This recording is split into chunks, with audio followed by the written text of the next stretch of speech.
Mga kapuso, busy ba kamo sa ACADS o sa trabaho? Alagad maut mong magkuanin Theoretical Driving Course o TDC na saro sa mga rekisito sa pagkuanin driver's license. May simbag dyan ang LTO hulita pwede na ining maaprobitsaran online.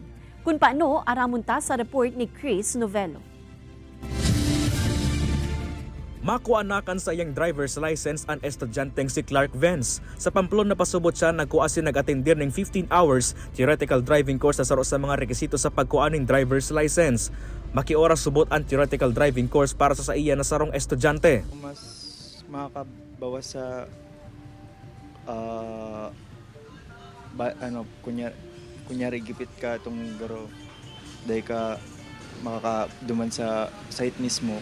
Katakot kay ni may good news ang Land Transportation Office sa mga makua ning TDC on Basic Driving as in Road Safety Workshop. Pwede na kayang maaprobitsaran kan mga makua ng driver's license ang online theoretical driving course. Parte ini kan digitalization program kan gobyerno nganing mas mapagian ang transaksyon kan publiko sa anuman na ahensya kan gobyerno. Ito po ay makakatulong sa mga individuals, especially professionals, students, at yung talagang kailangan nilang balansehin ang trabaho nila o academic commitments.